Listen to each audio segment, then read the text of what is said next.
I don't want a baby with an old woman. When I told my husband I was pregnant, he yelled at me and slammed his fist against the table. That's gross. Go and get an abortion. You're making enough money to easily pay for it. His face looked like the devil. My mind went blank, and I barely managed to form words in shock. But you're the one who didn't use birth control even though I told you so. Besides, I thought you'd be happy even though it's an unexpected baby. We are married after all. Huh? Are you kidding me? What nonsense are you talking about? I mean, you're over 40. You're crazy to have a baby and try to raise it now. Can't you even think about your own physical strength? Besides, you have the important job of taking care of me, don't you? I feel sick now. I'm going out. He brushed back his long blonde hair and walked out of the room. I knew where he was going. He would probably go and play poker or pool. He would lose big as usual and beg me for more money. I thought about what I was going to do. I couldn't think of not having this baby. I knelt on the spot, hugged my stomach, and cried out loud. My name is Claudia. For over 10 years since I entered the workforce, I have lived almost exclusively for the job. Thanks to that, I have been able to build a good career and earn enough money to live on my own with a little luxury. While I was hoping to get married and have children one day, I passed the socially appropriate age to do either. I half gave up, thinking that I would probably be alone for the rest of my life. The turning point came when I turned 40. I happened to visit the wine bar where Jackson was working part-time. We hit it off over drinks. Although he was a little careless, he was younger than me, and his friendly smile looked cute. So we started dating. It was fun at first. He was a good cook and served me dinner every night when I came home tired. Although I never thought I would be with that type of man, it was enjoyable in its own way. Eventually, he moved in with me, and we happened to get married. Although I questioned if it was the right thing to do, I also felt that if I missed the chance, I might have never gotten married. That was the beginning of my mistake. After the marriage, he quit his job and hardly ever cooked for me. He spent all day long either playing games on his phone or playing poker or pool at a bar. Sometimes he helped out at the friend's bar, but the money he earned went to gambling. Also, his verbal abuse toward me started. He clicked his tongue at me over trivial things and criticized me often. However, he still demanded to make love to me, which escalated with time. We don't need rubber, do we? Let's use it just in case. You can't get pregnant anymore, can you? It feels better without it, you know. After that day, we started doing it without using contraception. I knew it wasn't right, but I was tied up with the thought that I had finally gotten married and needed to put up with it a little. One day, while leading such a life, I found out I was pregnant. I was surprised that a natural conception was possible at my age, and happiness overwhelmed me. I was sure that Jackson was going to take that opportunity to be better. I often heard that having a child repaired a couple's marriage. We could have changed our course in the right direction too. Thinking positively, I hurried home and announced the news to him. But, hey babe, listen, I'm 3 months pregnant. Whatever. I'm going to order a delivery. Give me your credit card. Hey, seriously, listen to me. I went to the OBGYN today and the doctor said congratulations. I was shocked, but I'm happy. He looked at me with his eyes wide open. He stared at me in disbelief. You are serious? I told you so. I have some money saved up And I'm thinking of taking a break for a few years. I have been working all this time, so I thought it would be a good idea. I want to be around the baby as much as possible. He slammed the table hard. I was so startled that I lost my voice. He slowly looked up with a face I had never seen before. I don't want an old hag's kid. That's disgusting. Get rid of it. You're making enough money to easily pay that much.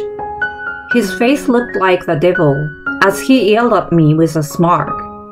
I thought he would be happy to hear the news, even though it wasn't an unexpected one.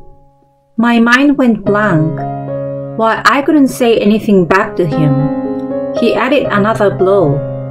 You're out of your mind to have a baby over 40. Think about your own physical strength.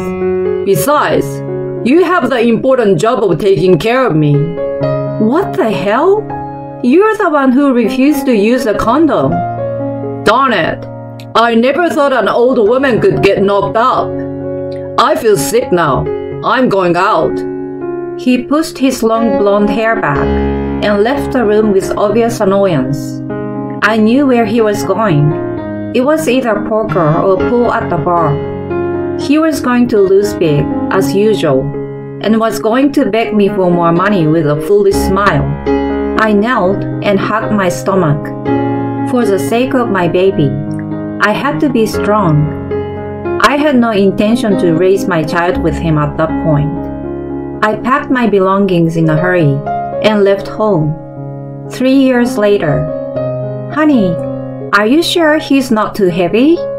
I'm fine. My child in Dean's arms was slumbering peacefully. I met Dean after Tim was born. Like me, he was passionate about his work and had worked his way up to a senior executive position through his diligent attitude. He accepted my work and my child, and we got married in the spring. He also readily agreed to my long maternity leave and loved him even more than I did. That day, we were inspecting the wedding venue. I thought that after everything that had happened, I was finally going to have a happy marriage. Then, I stepped into the wedding hall and saw a familiar blonde figure. No, Jackson? What's wrong, hon? You look pale. I'm fine, let's go. I was hoping that he would not notice me as I walked through the hall. I glanced at Jackson and saw a woman younger than me, dressed in a designer brand clothes next to him.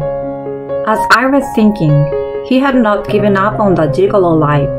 His eyes and mine locked. His expression turned into a disgusting smile, as if he had found his prey. The smile that I had thought was cute when I first met him was now giving me trepidation. Hey you, Claudia, right? Unwilling to interact, I pulled on Dean's sleeve and tried to move forward. Jackson advanced toward us without care and whispered in a voice that only we could hear. With a sarcastic smile on his face, he said, What a perfect couple. An old man is an ideal partner for an old woman. I feel sorry for the kid with such an old dad. Why don't you just put him in a facility already? Babe, the reception is done. We have to go. Oh, sorry, Kathy. He instantly changed the tone of his voice.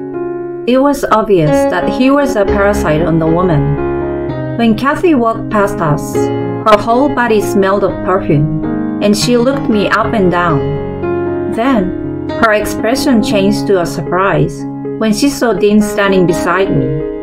As I was wondering why, Jackson walked past me and whispered in my ear, It's not a wedding venue, but a nursing home would suit you guys better. You see, Kathy is surprised too. You've got plenty of money, so why don't you just go there?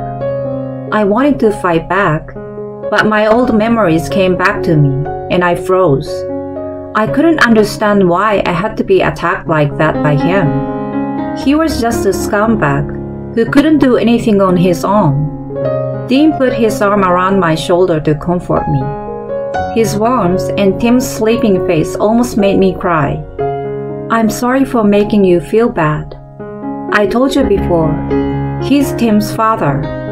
Don't say more, and don't worry about it. You didn't do anything wrong. But he somehow had a mischievous smile on his face and confidently said, I have a good idea. Will you leave it to me? On our wedding day, Dee and I pledged our future to each other in front of the many guests.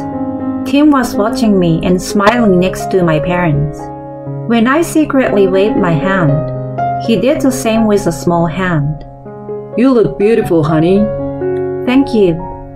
I had lived my life only for work and had been pushed around by the scumbag. I was finally getting true happiness. Just before the kiss, the door to the chapel was violently swung open. Claudia, I know you're in there. Come out!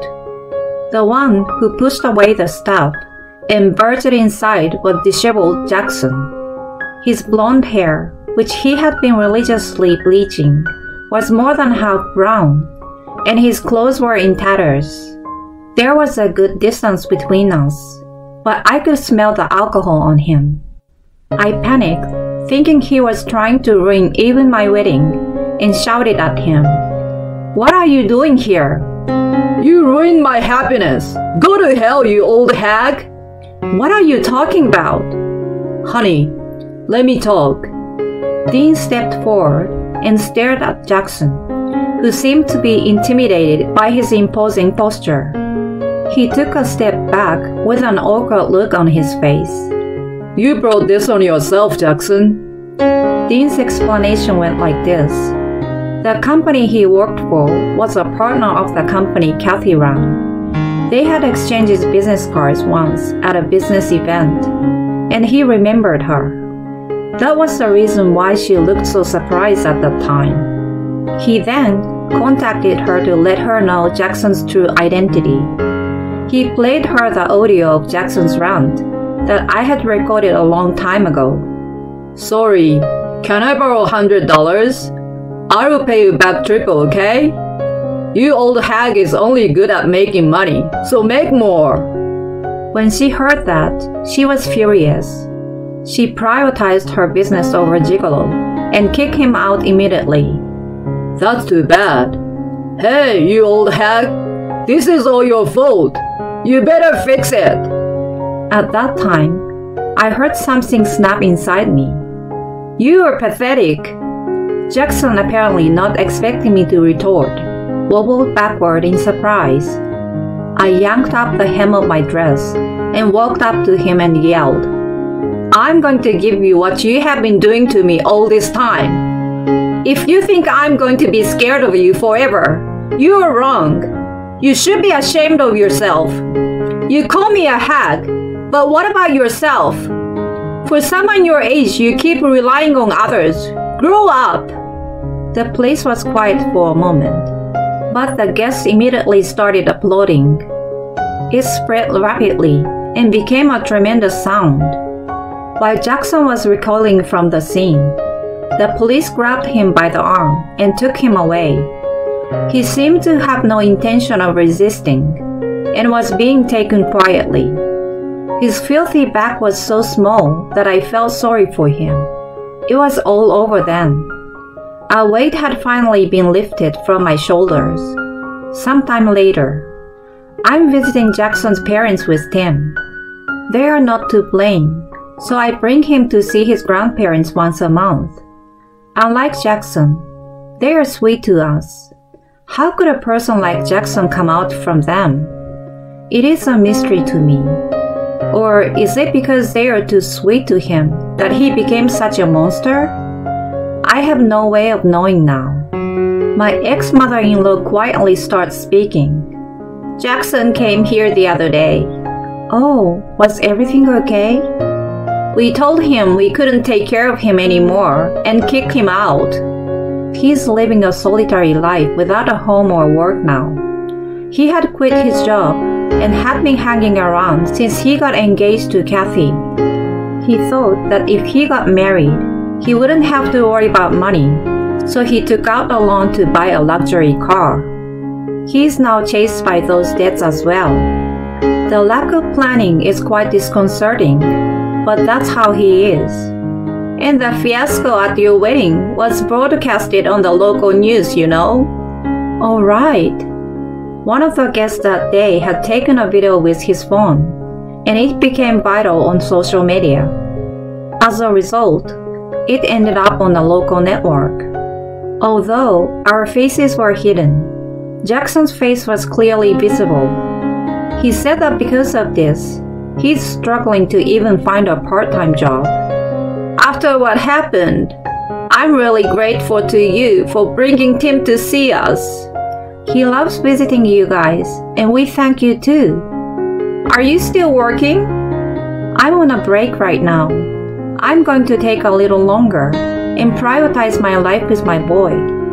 My current husband adores him, and we are very happy. Right, Tim?